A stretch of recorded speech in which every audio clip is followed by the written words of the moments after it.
morning, or depending on when you're watching this, good afternoon, good evening, or good night. My name's Ross, and as always told, out of Voice of Radio. So today we're going to be looking at the first secret rares from Night Wanderer, which of course means that they are going to be in Shrouded Fable.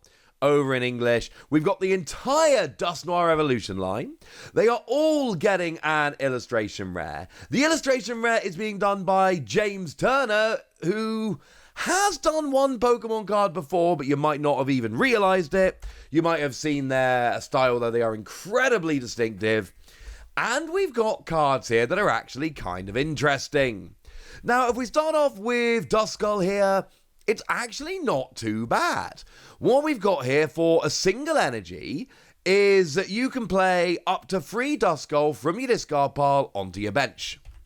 That's actually pretty good.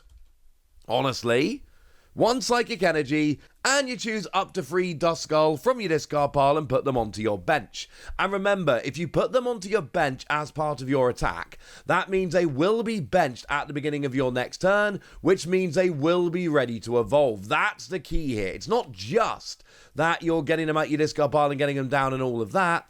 It is the fact that that will then leave them able to evolve at the beginning of your next turn, which is a very, very, very big deal. Nothing to add about Duskull here other than that, but even if you take away the Dusknoir line that we're talking about today and go for any other Dusknoir line in the history of Dusknoir lines, this is a pretty decent basic Pokemon. If you ever want to play a Dusknoir line, keep this one in mind. As a side note, there is one that is still legal. It's the one that came around in Brilliant Stars. Lets you move special energy around the field as much as you like, which hasn't really seen any play up to now, but maybe if this new one sees a bit of play, you never know.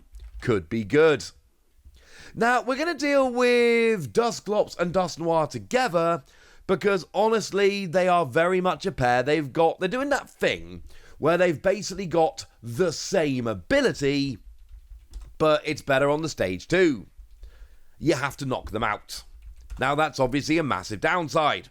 Knocking your own Pokemon out, generally not a good thing. Gives your opponent a prize, gets them closer to winning the game, not necessarily ideal. However, you get to drop a bunch of damage counters.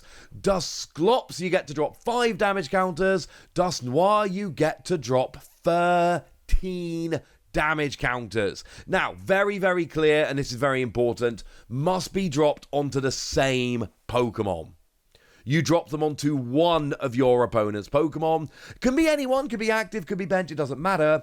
But they do have to all go on all the damage counters onto the same Pokemon. This is really important because most evolving and support Pokemon have 70 HP, which means that if you could drop 14 damage counters, you'd get a double KO, which you can do very easily with Hawlucha. So yeah, make no mistake about it, this is a very good thing that it is all going on to one. Even as a stage 2, being able to drop 13 damage counters onto 2 Pokemon or more in whatever way you like could potentially be a little bit of a problem. So you're dropping 5 or 13 damage counters, but you're giving up a prize to do so. That is really not the end of the world. You see, we have a bunch of cards around right now that you are more than happy to give up prizes so that you have access to them. Take Counter Catcher as an example. Oh, I'm now behind on prizes. Counter Catcher is absolutely activated. It is gusting without restriction on an item card so long as you're behind on prizes. So easy. Go behind on prizes. Use Dusclops or Dusknoir. Go behind on prizes, and then you can use Counter Catcher while dropping damage counters, which is awesome. Love it. But then we got stuff like Ino and Roxanne. And they are far bigger deals a lot of the time because they can wreck your opponent's hand. Ino makes your opponent go down to a new hand of cards equal to their remaining prizes. So you're feeding them prizes, but then you're hurting them immediately as well. And Roxanne, if your opponent's got 3 or fewer prize cards remaining, puts them down to a 2-card hand, while you get a 6-card hand. There is a world here, and it's a bit of an awkward one, I grant you, okay? But there is a world here where you get 4 Dusknoir out. Again, it's awkward, alright? grant you that. You get 4 Dusknoir out, activate all of them at the same time, drop 52 damage counters, 13 4 times, and then you INO or Roxanne your opponent down to a 2-card hand after wrecking their board. Now, the reality is that's not going to happen very often, alright? Just to be clear, but come on, ladies and gentlemen, that sounds kind of amazing. Dusclops, I'm giving up a prize to drop 5 damage counters. I'm not loving it, but it is a stage 1, which helps. But Dusknoir, here's the thing. It is a stage 2, which I'm not loving. But 13 damage counters is a lot. I've just explained some of the cards that can actually mean you don't mind going behind on prizes. And also, while we're here, you don't need to do anything. You don't need to get this in the active. You don't need to get energy on it. All you have to do is literally just evolve it up. But if you go for the full evolution line, which I know does take a bunch of space in your deck, I grant you. If you really need the 5 damage counters now, you can use Dusclops. Or you can just go Dusknoir the following turn after you've evolved one more time. This has a huge amount of potential. And let's not forget Dragapult. If you can find a way to combine this with Dragapult, which I admit might not be the easiest, this is redonk. Because Dragapult drops 6 damage counters. So you combine that with this, and you are dropping 19 damage counters. That's enough to KO a Luminion for 2 prizes. It's enough to KO a Rotom V for 2 prizes. And now all of a sudden you're taking cheeky KOs. And remember, this is in addition to Dragapult's attack. Dragapult still does 200 with Phantom Dive. You just also get to come along and KO a 2-prize Pokemon on the bench at the same time, just in case you weren't doing enough anyway. Yes, obviously this could be combined with Sableye as well, and you're dropping 25 damage counters, which is absurd. And it really depends on whether you can build your deck well enough to take advantage of this. It is a stage 2. And resources-wise, this is easier than a lot of stage 2s, because you just need to evolve it on your bench and go.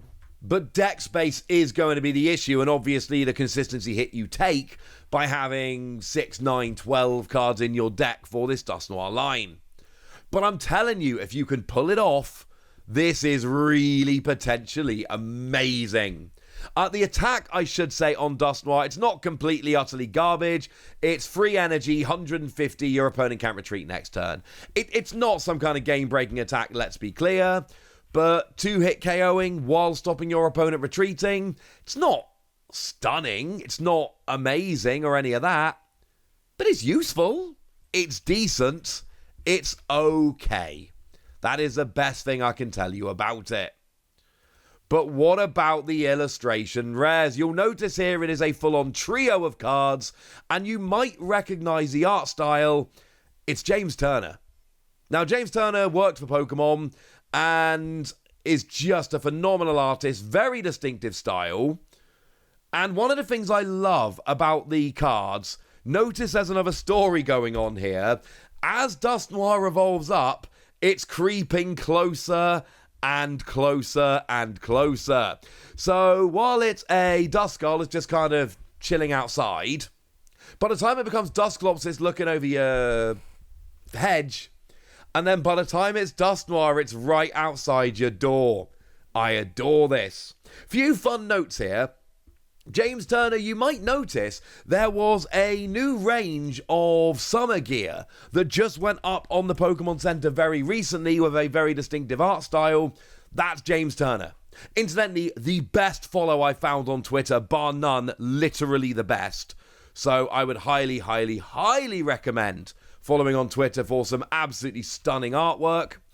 And also, they have actually done one TCG card previously, but you wouldn't know it. It's the Pansear from Next Destinies, and it's a completely different art style, and I don't think you would ever have known it was the same artist, which is bizarre. So yeah, that's a thing that I didn't necessarily recognize. These have jumped straight up into my absolute must-have list of cards. Absolute, no question, must have these cards because they're absolutely ridiculous. I could not be more of a fan of them. I'm absolutely loving it. Absolutely loving it. Right. Oh, actually, I probably should give a score, shouldn't I? 4 Wassies. It's a stage 2 and it's awkward because of deck space mostly. But, the combos you can pull off here. I'm telling you, this could be really, really fun. But now it's over to you guys. Tell me what you think about these cards. Go nuts in the comment section, but be nice. And then make sure you like this video, subscribe to this channel, follow me on Twitter at the Wassie.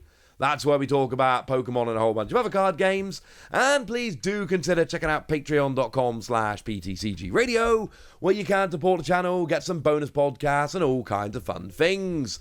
And get shout-outs on the channel, like the lovely Tamberlin, who's been a supporter of ours for a while now and is a very lovely person. So shout out to them for the support and the loveliness.